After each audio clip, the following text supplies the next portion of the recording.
नमो भगवते वासुदेवाय। राधे राधे भक्तों, कहते हैं कि अमावस्या के दिन गीता के 7वें अध्याय का पाठ करने या सुनने से पितरों की तृप्ति होती है और पितृदोष से मुक्ति मिलती है। तो आइए सुनते हैं गीता के 7वें अध्याय का महात्म्य। भगवान शिव कहते हैं, पार्वती अब मैं 7वें अध्याय का महात्म्य बतलाता हूँ, जिसे सुनकर कानों में अमृत राशि भर जाती है। पाटलिपुत्र नामक एक दुर्गम नगर है, जिसका गोपुर बहुत ही ऊंचा है। उस नगर में संकर्ण नामक एक ब्राह्मण रहता था। उसने वेश्यावृत्ति का आश्रय लेकर बहुत धन कमाया, किंतु न तो कभी पितरों का तर्पण किया, न ही देवताओं का पूजन ही किया।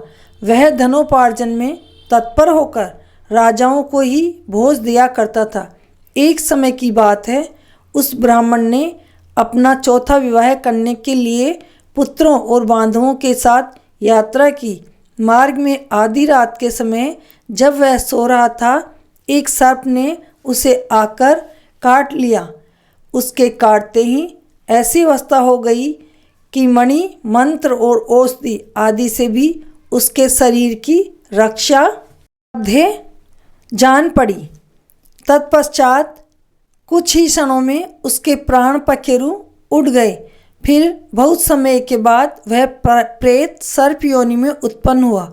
उसका चित्त धन की वासना में बंधा था।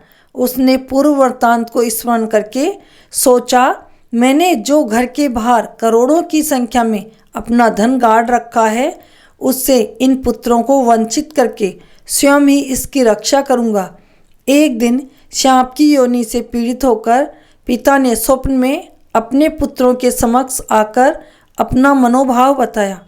तब उसके निरंकुश पुत्रों ने सवेरे उठकर बड़े विस्मय के साथ एक दूसरे से स्वप्न की बातें कही। उसमें से मझला पुत्र कुदाल हाथ में लिए घर से बाहर निकला और जहाँ उसके पिता सर्प योनि धारण करके रहते थे, उस स्थान पर गया। यद्यपि उसे धन के स्थान का ठीक ठीक पता नहीं था, तो भी उसने चिन्हों से उसका ठीक ठीक निश्चय कर लिया और लोभ बुद्धि से वहां पहुंचकर बांबी को खोदना आरंभ किया। तब उस बांबी से बड़ा भयानक सांप प्रकट हुआ और बोला, ओ मूढ़, तू कौन है? किस लिए आया है? क्यों बिल खोद रहा है? अथवा किसने तुझे भेजा है? ये सारी बातें मेरे सामने बता। पुत्र बोला, मैं आपका पुत्र हूँ, मेरा नाम शिव है।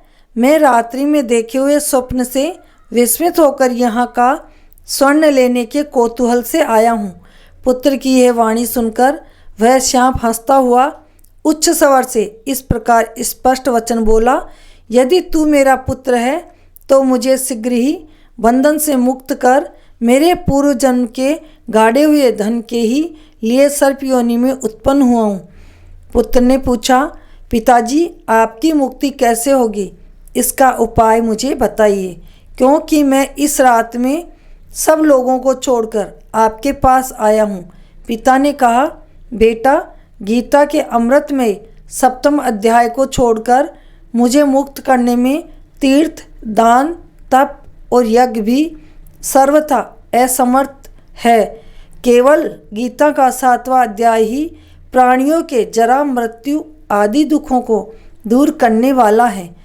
पुत्र, मेरे श्राद्ध के दिन गीता के 7वें अध्याय का पाठ करने वाले ब्राह्मणों को श्रद्धापूर्वक भोज कराओ। इससे निसंदेह मेरी मुक्ति हो जाएगी।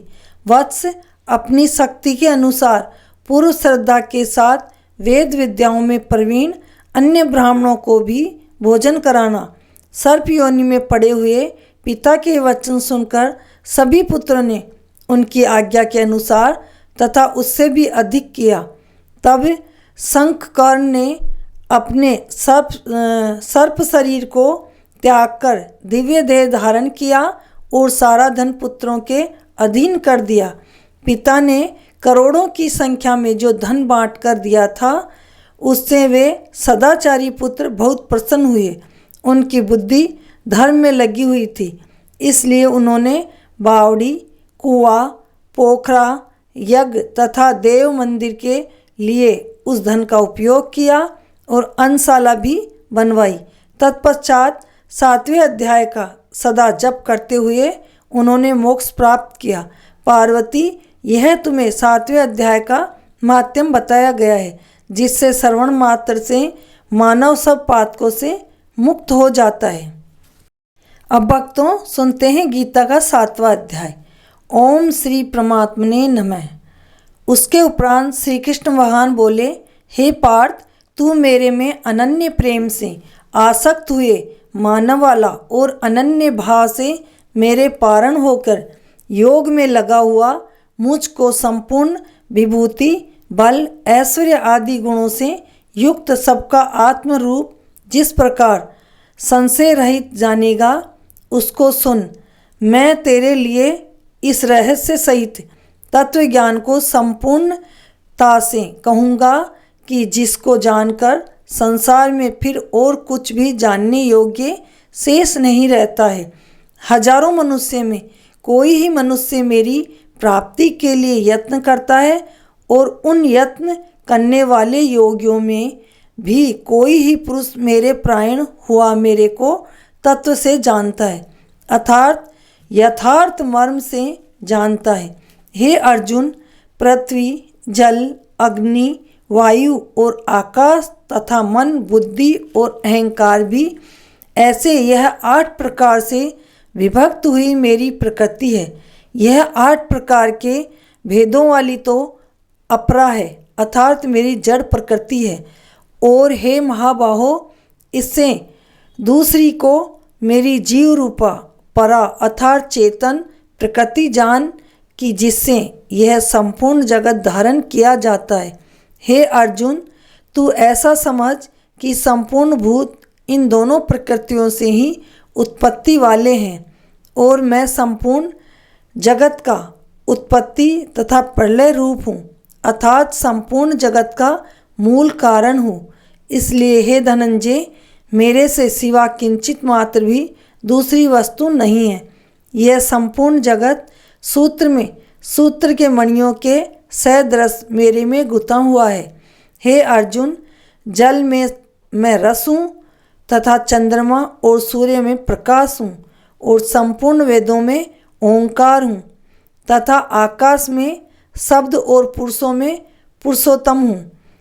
पृथ्वी में पवित्र, गंध और अग्नि में तेज हूँ और संपूर्ण भूतों में उनका जीवन हूँ, अर्थात जिससे वे जीते हैं वह मैं हूँ और तपस्वियों में तप हूँ। हे अर्जुन, तू संपूर्ण भूतों का सनातन कारण मेरे को ही जान। मैं बुद्धिमानों की बुद्धि और तेजस्वियों का तेज हूँ। हे बृहश्रेष्ठ, मैं बलवानों का आसक्ति और कामनाओं से रहित बल अर्थात सामर्थ्य हूँ और सब भूतों में धर्म के अनुकूल अर्थात शास्त्रों के अनुकूल काम हूँ। और भी जो सत्वगुण से उत्पन्न होने वाले भाव हैं और जो रजोगुण से तथा तमोगुण से होने वाले भाव हैं, उन सबको तू मेरे से ही होने वाला जान।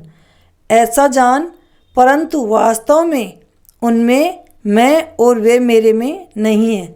गुणों के कार्य रूप सात्विक, राजस और तामस, इन तीनों प्रकार के भावों से अर्थात राग, द्वेष आदि विकारों से और संपूर्ण विषयों से यह सब संसार मोहित हो रहा है। इसलिए इन तीनों गुणों से परे मुझ अविनाशी को तत्व से नहीं जानता, क्योंकि यह अलौकिक अर्थात अति अद्भुत त्रिगुणमयी मेरी योग माया बड़ी दुरुस्त है। परंतु जो पुरुष मेरे को ही निरंतर भजते हैं, वे इस माया को उल्लंघन कर जाते हैं, अर्थात संसार से तर जाते हैं। ऐसा सुगम उपाय होने पर भी माया द्वारा हरे हुए ज्ञान वाले और आसुरी स्वभाव को धारण किए हुए तथा मनुष्यों में नीच और दूषित कर्म करने वाले मूढ़ लोग तो मेरे को नहीं बसते हैं। हे भरतवंशियों में श्रेष्ठ अर्जुन, उत्तम कर्म वाले अर्थार्थी यानी अर्थ जिज्ञासु और ज्ञानी अर्थात निष्कामी जैसे 4 प्रकार के भक्तजन मेरे को भजते हैं, उनमें भी नित्य मेरे में एक ही भाव से स्थित हुआ अनन्य प्रेम भक्ति वाला ज्ञानी भक्त अति उत्तम है, क्योंकि मेरे को तत्व से जानने वाले ज्ञानी को मैं अत्यंत प्रिय हूँ और वह ज्ञानी मेरे को अत्यंत प्रिय हैं। यद्यपि ये सभी उदार हैं, अर्थात श्रद्धा रहित मेरे भजन के लिए समय लगाने वाले होने से उत्तम है, परंतु ज्ञानी तो साक्षात मेरा स्वरूप ही है, ऐसा मेरा मत है। क्योंकि वह स्थिर बुद्धि ज्ञानी भक्त अति उत्तम गति स्वरूप मेरे में ही अच्छी प्रकार स्थित है, जो बहुत जन्मों के अंत के जन्म में तत्व ज्ञान को प्राप्त हुआ ज्ञानी सब कुछ वासुदेव ही है, अर्थात वासुदेव के सिवा अन्य कुछ है ही नहीं। इस प्रकार मेरे को भजता है वह परमात्मा अति दुर्लभ है। हे अर्जुन, जो विषय आसक्त पुरुष है वे तो अपने स्वभाव से परे हुए तथा उन भोगों की कामना द्वारा ज्ञान से भ्रष्ट हुए उस नियम को धारण करके, अर्थात जिस देवता की पूजा के लिए जो नियम लोक में प्रसिद्ध है उस नियम को धारण करके अन्य देवताओं को भजते हैं, अर्थात पूजते हैं। जो सकामी भक्त जिस देवता के स्वरूप को श्रद्धा से पूजना चाहते हैं उस भक्त की मैं उसी देवता के प्रति श्रद्धा को स्थिर करता हूँ। वह पुरुष उस श्रद्धा से युक्त हुआ उस देवता के पूजन की चेष्टा करता है और उस देवता से मेरे द्वारा ही विधान किए हुए उन इच्छित भोगों को निसंदेह प्राप्त होता है, परंतु उन अल्प बुद्धि वालों का वह फल नाशवान है तथा वे देवताओं को पूजने वाले देवताओं को प्राप्त होते हैं और मेरे भक्त चाहे जैसे ही भजें शेष में वे मेरे को ही प्राप्त होते हैं। ऐसा होने पर भी सब मनुष्य मेरा भजन नहीं करते। इसका कारण यह है कि बुद्धिहीन पुरुष मेरे अनुत्तम अर्थात जिससे उत्तम और कुछ भी नहीं ऐसे अविनाशी परम भाव को अर्थात अजन्मा अविनाशी हुआ भी अपनी माया से प्रकट होता हूँ। ऐसे प्रभाव को तत्व से न जानते हुए मन इंद्रियों से परे मुझ सच्चिदानंद घन परमात्मा को मनुष्य की भांति जन्म कर व्यक्ति भाव को प्राप्त हुआ मानते हैं। अपनी योग माया से छिपा हुआ मैं सबके प्रत्यक्ष नहीं होता हूँ, इसलिए यह अज्ञानी मनुष्य मुझ जन्म रहित अविनाशी परमात्मा को तत्व से नहीं जानता है, अर्थात मेरे को जन्मने मरने वाला समझता है। हे अर्जुन, पूर्व में व्यतीत हुए और वर्तमान में स्थित तथा आगे होने वाले सब भूतों को मैं जानता हूँ, परंतु मेरे को कोई भी श्रद्धा भक्ति रहित पुरुष नहीं जान पाता। क्योंकि हे भरतवंशी अर्जुन, संसार में इच्छा और द्वेष से उत्पन्न हुए सुख दुख आदि द्वंद्व रूप मोह से संपूर्ण प्राणी अति अज्ञानता को प्राप्त हो रहे हैं, परंतु निष्काम भाव से श्रेष्ठ कर्मों का आचरण करने वाले जिन पुरुषों का पाप नष्ट हो गया है वे राग द्वेष आदि द्वंद्व रूप मोह से मुक्त हुए और दृढ़ निश्चय वाले पुरुष मेरे को सब प्रकार से बसते हैं। जो मेरे शरण होकर जरा और मरण से छूटने के लिए यत्न करते हैं वे पुरुष उस ब्रह्म को तथा संपूर्ण आध्यात्म को और संपूर्ण कर्म को जानते हैं। जो पुरुष अधिभूत और अधिदेव के सहित तथा अधियज्ञ के सहित सबका आत्म रूप मेरे को जानते हैं, अर्थात जैसे भाप बादल धूल पानी और बर्फ यह सभी जल स्वरूप है, वैसे ही अधिभूत अधिदेव और अधियज्ञ आदि सब कुछ वासुदेव स्वरूप है। ऐसे जो जानते हैं वे युक्त चित्त वाले पुरुष अनंत काल में भी मुझको ही जानते हैं, अर्थात प्राप्त होते हैं। इति श्रीमद् भागवत गीता रूपी उपनिषद एवं ब्रह्म विद्या तथा योग शास्त्र विषयक श्री कृष्ण और अर्जुन के संवाद में ज्ञान विज्ञान योग नामक 7वां अध्याय समाप्त। भक्तों, ये था गीता का 7वां अध्याय, जिसको सुनने मात्र से ही पितरों की कृपा प्राप्त होती है और पितृदोष से मुक्ति मिलती है, घर में सुख शांति और समृद्धि आती है और सभी तरह से सुख समृद्धि रहती है। तो भक्तों, 7वां अध्याय जरूर सुने। अगर आपसे रोज़ नहीं सुना जाता तो अमावस्या को 7वें अध्याय का पाठ करना और सुनना बहुत ही फलदायी होता है। बोलो श्री कृष्ण भगवान की जय, विष्णु भगवान की जय। भक्तों, आपको अगर ये कथाएं अच्छी लगती हो तो कमेंट में लिखकर हमें ज़रूर बताएं और कमेंट में जय श्री कृष्णा ज़रूर लिखें।